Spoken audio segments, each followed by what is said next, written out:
তো আজকে আমাদের আলোচনার প্রথম টপিক হচ্ছে trade and commerce of India, অর্থাৎ ভারতের ব্যবসা এবং বাণিজ্য। তো এই ব্যবসা এবং বাণিজ্য হচ্ছে টার্সিয়ারি ইকোনমিক অ্যাক্টিভিটিস, অর্থাৎ সার্ভিস সেক্টরের মধ্যে রয়েছে। দ্বিতীয় স্তরের অর্থনৈতিক ক্রিয়াকলাপের মধ্যে কিন্তু রয়েছে ব্যবসা এবং বাণিজ্য। এটা এক ধরনের পরিষেবামূলক কার্যাবলী বলা যেতে পারে।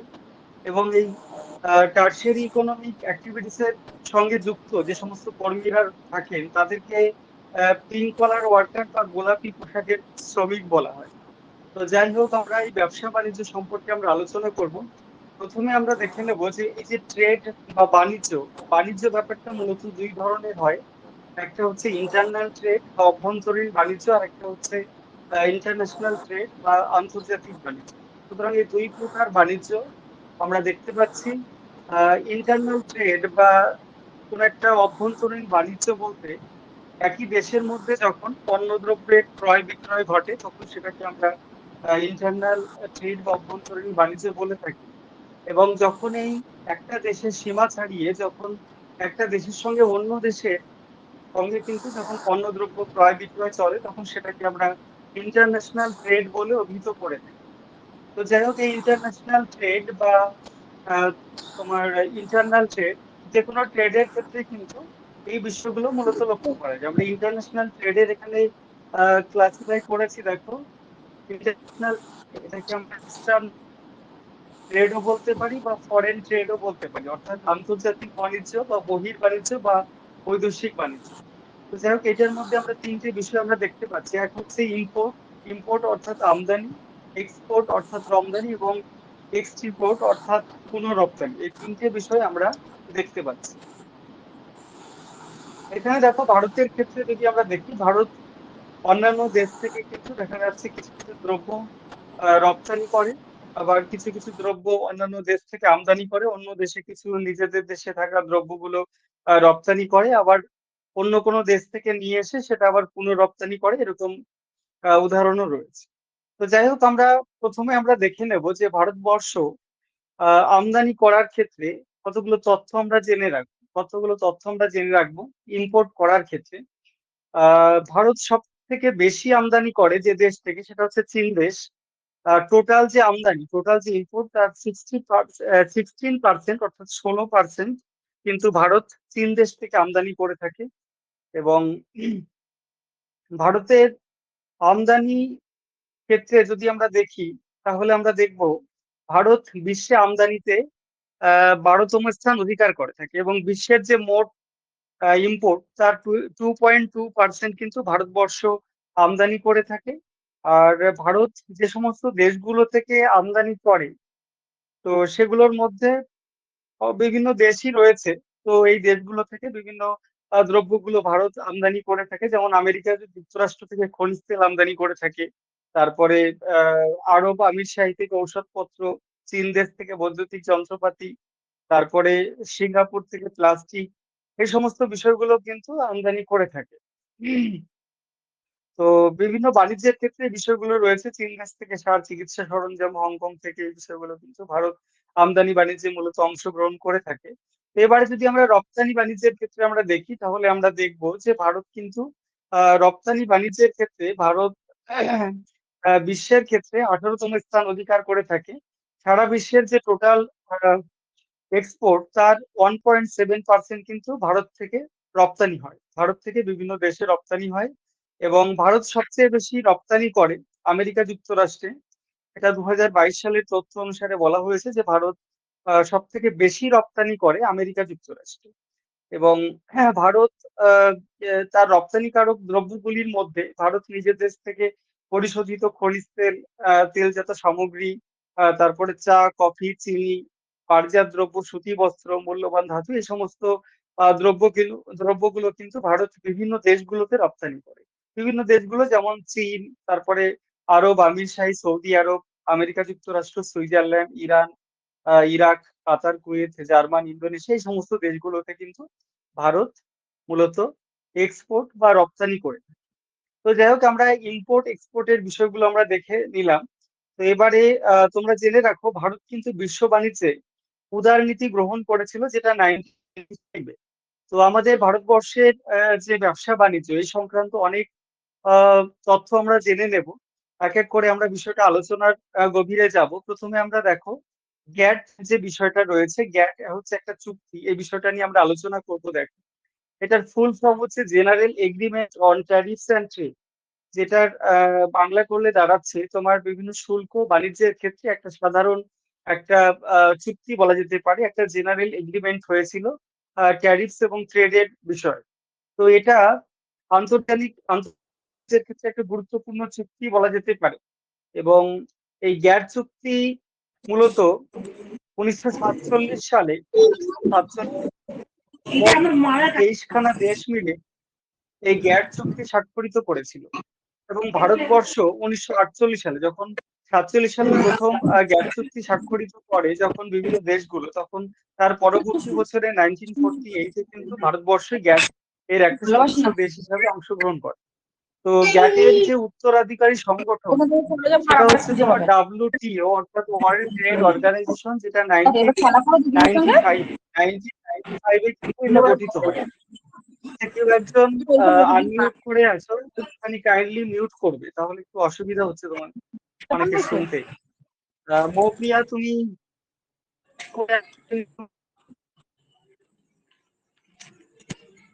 আচ্ছা।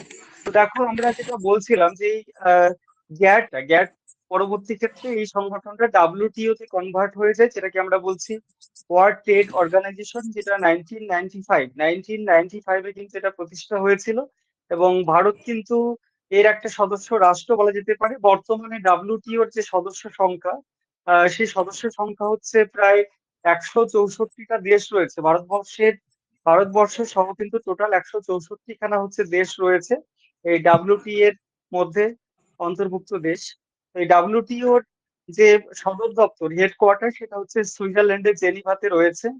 আন্তর্জাতিক ক্ষেত্রে বিভিন্ন আর্থিক প্রতিষ্ঠানগুলির সঙ্গে একটা সমন্বয় সাধন করে, সেটা হচ্ছে WTO। তো এই বিষয়গুলো বললাম, WTO সংক্রান্ত বিষয়গুলো বললাম। এবারে আমরা south Asian association for regional cooperation যে সংস্থাটি রয়েছে, একটা সংগঠন, south Asian association for regional cooperation, যেটাকে আমরা সংক্ষেপে সার্ক বলে থাকি। সার্ক এটা হচ্ছে দক্ষিণ এশিয়ার একটা আঞ্চলিক সহযোগিতার জন্য দক্ষিণ এশিয়ার একটা সংগঠন বলা যেতে পারে। বর্তমানে সার্কের টোটাল সদস্য দেশ সংখ্যা হচ্ছে 8টা। এর মধ্যে আমাদের ভারতবর্ষ রয়েছে। ভারতবর্ষ সহ বাংলাদেশ, নেপাল, ভুটান, মালদ্বীপ, পাকিস্তান, শ্রীলঙ্কা, আফগানিস্তান, এই মোট 8টা দেশ নিয়ে কিন্তু সার্কের সদস্য দেশ রয়েছে, টোটাল 8টা সদস্য দেশ। এবং এই যে সার্কের যে হেডকোয়ার্টার অর্থাৎ সদর দপ্তর, সেটা কিন্তু নেপাল দেশের রাজধানী কাঠমান্ডুতে অবস্থিত। তো সার্ক নিয়ে আমরা যেগুলো জানার দরকার, যেগুলো তোমাদের MCQ কোশ্চেন সলভ করার ক্ষেত্রে খুবই কাজে লাগবে, সেই তথ্যগুলো আমি তোমাদের দিয়ে রাখলাম। এবারে আমরা ব্রিক্স যে বিষয়টা রয়েছে, ব্রিক্স ব্যাপারটা নিয়ে একটু সংক্ষেপে আলোচনা করব। তো ব্রিক্সেও একটা সংগঠন বলা যেতে পারে। তো প্রথমত বলা যেতে পারে ব্রিক্স এর প্রাথমিক যে উদ্দেশ্য ছিল সেটা হচ্ছে ব্যবসা বাণিজ্যের মাধ্যমে একটা ইকোনমিক ডেভেলপমেন্ট করা, অর্থাৎ সমস্ত দেশগুলো যারা ছিল এই ব্রিক্স এর যে দেশগুলো ছিল, সমস্ত দেশগুলোর মধ্যে ইকোনমিক ডেভেলপমেন্ট করা কিসের মাধ্যমে, না ট্রেড অ্যান্ড কমার্সের মাধ্যমে। তো যাই হোক, 2001 সালে একজন অর্থনীতিবিদ জিম ও নেই, তিনি ব্রাজিল, রাশিয়া, ভারত এবং চীন, এই 4টে দেশের প্রথম অক্ষর নিয়ে, B for Brazil, R for Russia, I for India, C for চীন, তো এই সমস্ত এই যে 4টে দেশ বললাম, এই তখনও কিন্তু এসটা যোগ হয়নি। এই 4টে দেশের যে বিদেশ মন্ত্রক, বিদেশ মন্ত্রীরা, তো তারা কি করেছিল, নিউ ইয়র্কে একটা ব্রিক গঠন করতে হবে, তার জন্য একটা প্রাথমিক যে কার্যাবলী সেটা সম্পন্ন করেছিল। এবং এটা 2006 সালে আর কি। পরবর্তী ক্ষেত্রে 2010 সালে কিন্তু সাউথ আফ্রিকা এদের সঙ্গে যুক্ত হয়ে যায়, অর্থাৎ ব্রাজিল, রাশিয়া, ভারত এবং চীনের সঙ্গে সাউথ আফ্রিকাটা যুক্ত হয়ে যায়। এবং তখন এটার নাম ব্রিকের পরিবর্তে ব্রিক্স হয়ে যায়, লাস্টে এর যোগ হয়ে ব্রিক্স হয়ে যায়। এবং এই ব্রিক্স হচ্ছে একটা ব্যবসা বাণিজ্যের উন্নতির জন্য, অর্থনৈতিক উন্নতি হবে এমন একটা সংগঠন বলা যেতে পারে। ব্রিক্স এর যে সদর দপ্তর, এটা হচ্ছে এই চীন দেশের সাংহাইতে রয়েছে। তো যাই হোক, ব্রিক্স নিয়ে আমরা বিভিন্ন বিষয়গুলো আমরা জানার চেষ্টা করলাম। বর্তমানে 5টি দেশই কিন্তু ব্রিক্স এর মধ্যে রয়েছে। একটা হচ্ছে বি ফর ব্রাজিল, চায়না এবং এস ফর সাউথ আফ্রিকা। এই 5টা দেশই কিন্তু এর মধ্যে রয়েছে।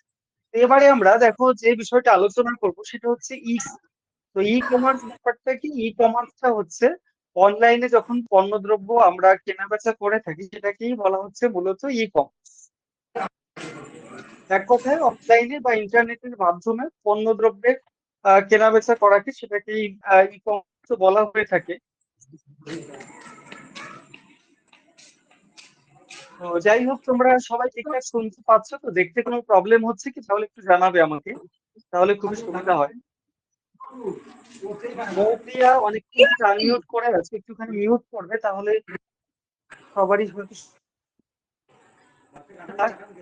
ঠিক আছে, এবারে বাকি যারা রয়েছে ক্লাসরুমে তাহলে তোমরা একটু বলো যে তোমরা শুনতে পাচ্ছ কিনা ঠিকঠাক, বা স্ক্রিন দেখতে তোমাদের কোনো প্রবলেম হচ্ছে কিনা। হ্যাঁ স্যার, দেখতে পাওয়া যাচ্ছে। ঠিক আছে, ঠিক আছে। এবারে ঠিক আছে, ওকে, শুনতে থাকো তাহলে। তো এবারে যে বিষয়টা আমরা আলোচনা করব ই কমার্স অর্থাৎ বৈদ্যুতিন বাণিজ্য। ই কমার্স যে ব্যাপারটা রয়েছে, ই কমার্স অনলাইনে পণ্যদ্রব্য কেনাবেচা করা, সেটাকে ই কমার্স বলা হয়ে থাকে। কি হয়েছে? কোথায় যাব? ওইটাকে রিমুভ করে দিন না, আপাতত যে আরো অ্যাড হয়ে যাবে, তো বুঝতে পারেন না। কোথায় গেল? মানে খুবই সুস্মিতা গরম লাগছে, আমি যাবো না, জুতো পর বাইরে বের করে যাবো, জুতো পরায়।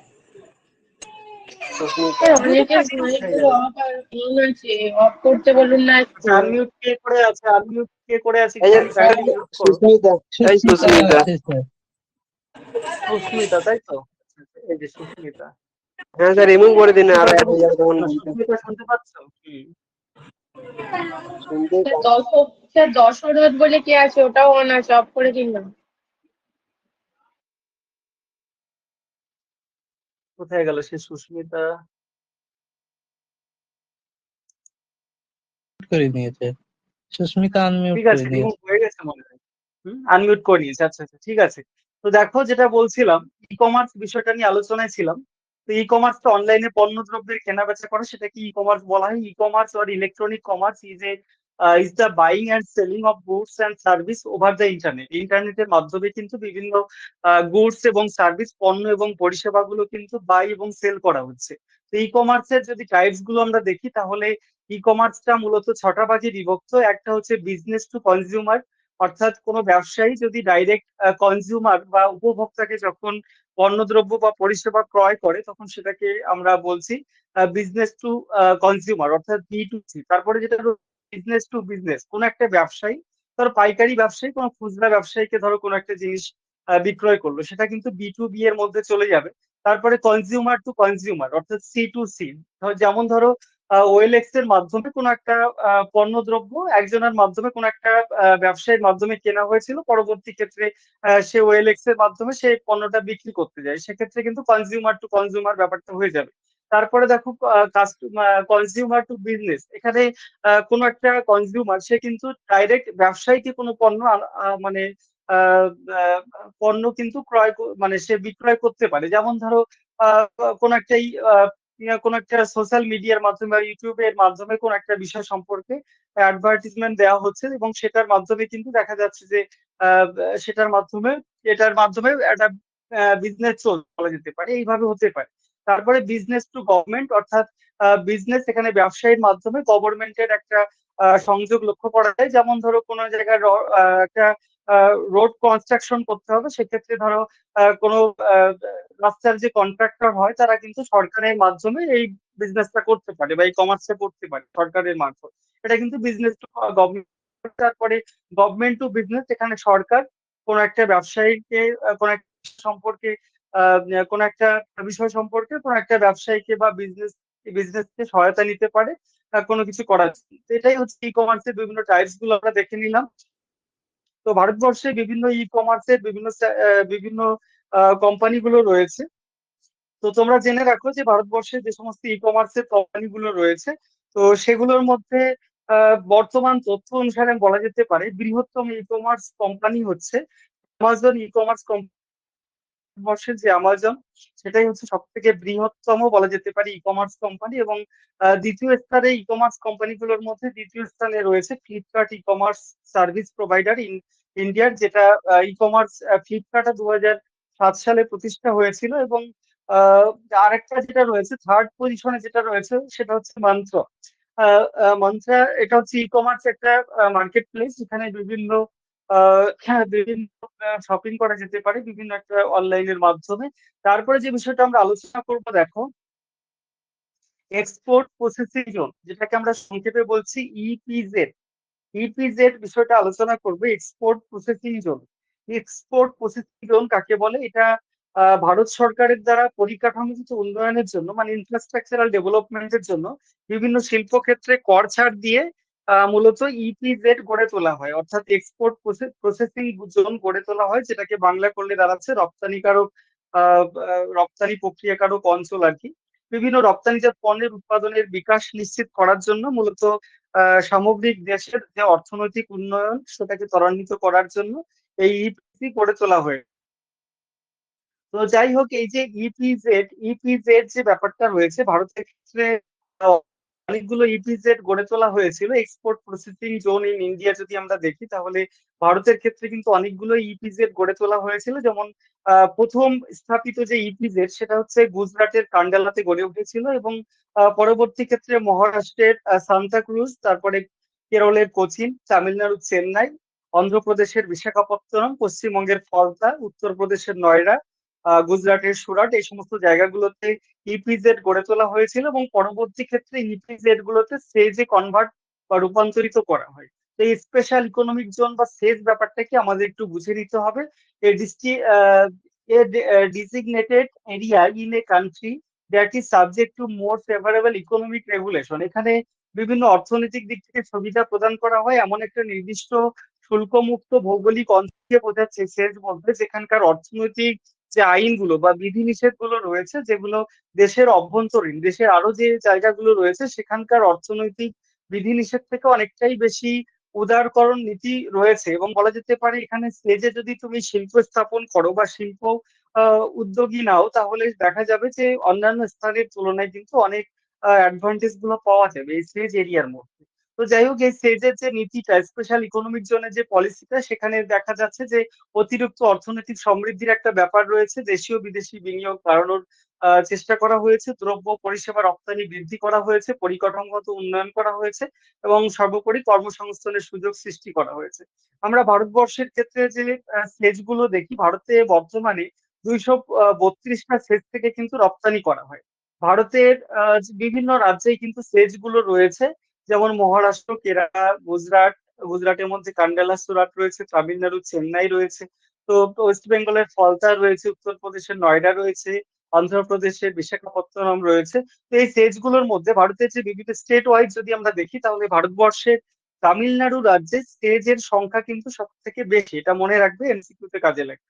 সব থেকে বেশি স্টেজ রয়েছে কোথায়? না, তামিলনাড়ু রাজ্যে। 2019 সাল পর্যন্ত ভারতবর্ষে 416টা সেজ গঠন প্রস্তাব গৃহীত হয়েছিল। তো যাই হোক, ভারতের ক্ষেত্রে সেজ কিন্তু গুরুত্বপূর্ণ একটা ভূমিকা গ্রহণ করে থাকে বিভিন্ন বিষয়ের ক্ষেত্রে। তো এখানে আরেকটা তথ্য তোমাদের দিয়ে রাখবো, সেটা হচ্ছে আরেকটা তথ্য তোমাদের দিয়ে রাখবো সেটা হচ্ছে যে Kerala to set up India's first international trade centre for women. অর্থাৎ বর্তমানে বর্তমানে কেরালা হচ্ছে তোমার এই ইন্টারন্যাশনাল ট্রেড সেন্টার ফর ওমেনের জন্য কেরালা একমাত্র রাজ্য যেখানে কিন্তু এটা গড়ে তোলা হয়েছে। অর্থাৎ আহ, অর্থাৎ মহিলা বাণিজ্য কেন্দ্র গড়ে তোলা হয়েছে, প্রথম আন্তর্জাতিক মহিলা বাণিজ্য কেন্দ্র। এটা কিন্তু মূলত গড়ে তোলা হয়েছে কেরালাতে, একমাত্র ভারতবর্ষের কেরালাতেই গড়ে তোলা হয়েছে। যাই হোক, এতক্ষণ আমরা ভারতবর্ষের ব্যবসা বাণিজ্য বিষয়টা নিয়ে আমরা আলোচনা করলাম, ভারতের ব্যবসা বাণিজ্য বিষয়টা নিয়ে আলোচনা করলাম। এবারে আমরা একটু কোশ্চেন অ্যান্সারে চলে যাব। তোমরা যারা ক্লাসরুমে রয়েছে অলরেডি, তোমরা একটু বলার চেষ্টা করবে। কয়েকটা কোশ্চেন নিয়ে আমি একটু আলোচনা করি। দেখো, সময়ের অভাবে তো কোশ্চেন অ্যান্সার খুবই কম আলোচনা হয়, তো আজকে একটু আলোচনা করার চেষ্টা করছি। দেখো, তোমরা একটু বলার চেষ্টা করবে অ্যান্সার গুলো, যারা পারবে। যারা অ্যান্সার গুলো পারবে আনমিউট করে অন্তত রিপ্লাই দেওয়ার চেষ্টা করবে। দেখো বর্তমানে প্রথম কোশ্চেন বলছে বর্তমানে ভারত রপ্তানি অর্থনীতিতে কততম স্থান অধিকার করে থাকে। আমরা আলোচনায় বলেছিলাম বিষয়টা, তোমাদের যদি মনে 18তম থাকে স্যার। সেটা বলতে পারো। 18তম। তারপরে রয়েছে দেখো ভারতের প্রধান প্রধান আমদানি দ্রব্য কোনটি? খনিজ তেল। চা হবে না একদমই স্যার? সঠিক চা? উত্তর, খনিজ তেল। না, খনিজ ও, খনিজ তেলটা হবে, খনিজ তেলটা বেশি আমদানি করে, ও, কারণ ভারতবর্ষে তো বেশি খনিজ ও তেল নেই। আমদানি, আমি ওই জন্য ভেবেছি স্যার মধ্যপ্রাচ্যের রপ্তানি। দেশগুলোতে খনিজ তেল গুলো, ও, হ্যাঁ ঠিক। সেগুলো ওই জন্য আমদানি করে। তারপরে দেখো ভারত সর্বাধিক রপ্তানি বাণিজ্য সম্পাদন করে কোন দেশের সাথে? অস্ট্রেলিয়া, আমেরিকা যুক্তরাষ্ট্র, চীন, জাপানের সাথে। আমেরিকা। আমেরিকা। America, C. এটা অবশ্যই আমেরিকা যুক্তরাষ্ট্র হবে, হ্যাঁ একদম। সার্কের সদর দপ্তর কোথায় রয়েছে বলো, এটা সহজ কোশ্চেন। কাঠমান্ডু, কাঠমান্ডু। সি, কাঠমান্ডু। নেপালের অবশ্যই কাঠমান্ডু। নেপালের কাঠমান্ডুতে রয়েছে। বর্তমানে হ্যাঁ, ভারত আমদানি অর্থনীতিতে কততম স্থান অধিকার করে আছে? আমদানি 12তম। অর্থনীতিতে কততম স্থান অধিকার করে আছে? একদম সঠিক উত্তর, 12তম। তারপরে কোশ্চেনটা দেখো, কোন পঞ্চবার্ষিকী পরিকল্পনায় ভারতের বহির্বাণিজ্যের উদারনীতি গ্রহণ করা হয়েছিল? এটা যদিও বলা হয়নি, এটা তোমরা জেনে রাখো, অষ্টম পঞ্চবার্ষিকী পরিকল্পনা। অষ্টম। তারপরে রয়েছে ভারত কোন দেশের সঙ্গে সর্বাধিক রপ্তানি বাণিজ্য করে? রপ্তানি বাণিজ্য কোন দেশের সঙ্গে বেশি করে? আমেরিকা হবে আগেরটা না তো বলবো। স্যার? এটা আমেরিকা যুক্তরাষ্ট্রই হবে। হুম, ভারতের বৃহত্তম বাণিজ্যিক সহযোগী দেশ কোনটা? চীন, আমেরিকা যুক্তরাষ্ট্র, জাপান, রাশিয়া। এটাও আমেরিকা চীন হবে। যুক্তরাষ্ট্রই হবে। ও, আমেরিকা। ভারতের প্রথম ইপিজেড এক্সপোর্ট প্রসেসিং জোন স্থাপিত হয়েছিল কোথায়? United kingdom, Israel, Singapore, United আরব এমিরেটস, কোনটা হবে?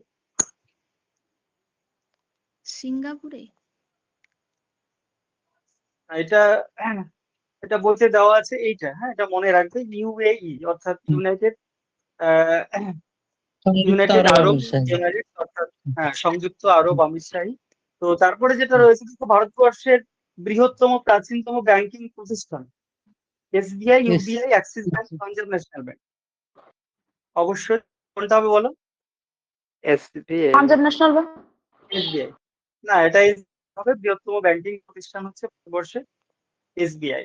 আর কোন সংস্থা ভারতীয় অর্থনৈতিক ব্যবস্থার উপর নিয়ন্ত্রণ রাখে? RBI, SBI, SEBI, RBI sir, NAC, কোনটা আরবিআই। হবে বলতে পারবে? আরবিআই। অবশ্যই এটা reserve bank of RBI. India. হ্যাঁ একদম। ভারত থেকে রপ্তানিকৃত একটি প্রধান দ্রব্য হলো সোনা, ভোজ্য তেল, সুতি বস্ত্র, রাসায়নিক দ্রব্য। কোনটা হতে পারে? প্রতি বছর স্যার। সুতি বস্ত্র। সুতি বস্ত্র রপ্তানি করে, কারণ ভারতবর্ষ কিন্তু রেডিমেড পোশাক শিল্পে কিন্তু যথেষ্ট উন্নত। কোন বাণিজ্যিক গোষ্ঠীর দ্বারা দক্ষিণ এশীয় মুক্ত বাণিজ্য অঞ্চল গড়ে উঠেছে? European union, SAARC, NATO. কোনটা হবে? Sir, SAARC. স্যার। হুম, অবশ্যই সার্ক হবে, যেহেতু দক্ষিণ এশিয়া বলেছে। ভারতের বৃহত্তম ই কমার্স সংস্থা কোনটা হবে? Paytm, Amazon, Amazon. অ্যামাজন কোনটা স্যার। হবে? অ্যামাজন। অ্যামাজন। ভারতের বৈদেশিক বাণিজ্যের বেশিরভাগ সংগঠিত হয় আকাশপথে, সড়কপথে, রেলপথে, জলপথে। কোনটা হবে? জলপথে জলপথে। হয়েছে। অবশ্যই জলপথে, ওয়াটার রয়েছে। ভারত পুনঃ রপ্তানি বাণিজ্য মূলত করে কোন দেশের সাথে? উত্তর আমেরিকা, দক্ষিণ আমেরিকা, আমেরিকা। দক্ষিণ এশিয়া, উত্তর উত্তর এশিয়া। America sir. উত্তর না, এটা আমেরিকা। দক্ষিণ এশিয়া বলেছে, দক্ষিণ এশিয়াটা ও, হবে, ঠিক আছে। দক্ষিণ। দক্ষিণ ও, এশিয়া মানে পুনঃ রপ্তানি, হয়তো অন্য কোনো দেশ থেকে নিয়ে এসে এরা ওই দক্ষিণ এশিয়ার দেশে হ্যাঁ, আবার ওটা রপ্তানি করে দিচ্ছে। এটা হচ্ছে দক্ষিণ এশিয়ার ঠিক। সাথে হবে। ভারত সব থেকে বেশি রপ্তানি করে কোন কোন দেশে? ডিটা হবে কি স্যার? ডি। এটা বি হবে, ইউএসএ, ইউএই আর হংকং, এই সমস্ত দেশগুলোর সাথে। তারপরে যেটা রয়েছে দেখো, সার্ক গোষ্ঠীভুক্ত দেশগুলোর সঙ্গে ভারতের বাণিজ্যের প্রধান বাধা কোনটা? রাজনৈতিক সমস্যা, আর্থিক সমস্যা, দারিদ্রতা, সবকটি ঠিক। কোনটা হতে পারে? সবকটি হবে স্যার না? প্রধান বাধা না, মেইন যে বাধা সেটা হচ্ছে পলিটিক্যাল যে ইস্যুটা, সেটা হচ্ছে মেইন বাধা। হুম, এটা হ্যাঁ, বাণিজ্যের ক্ষেত্রে বিভিন্ন দেশগুলোর সঙ্গে যদি আন্তর্জাতিক বোঝাপড়া ভালো না হয়, রাজনৈতিক ক্ষেত্রে যদি অস্থিরতা দেখা যায়, সেক্ষেত্রে কিন্তু এই ইন্টারন্যাশনাল ট্রেডটা বাধাপ্রাপ্ত হতে পারে। তারপরে যেটা রয়েছে দেখো, ভারত সব থেকে বেশি আমদানি করে কোন কোন দেশ থেকে? এটা ইউএসএ আছে যেটা প্রথম, ইউএসএ, সেটাই হবে চীন, ইউএসএ। সৌদি আরব।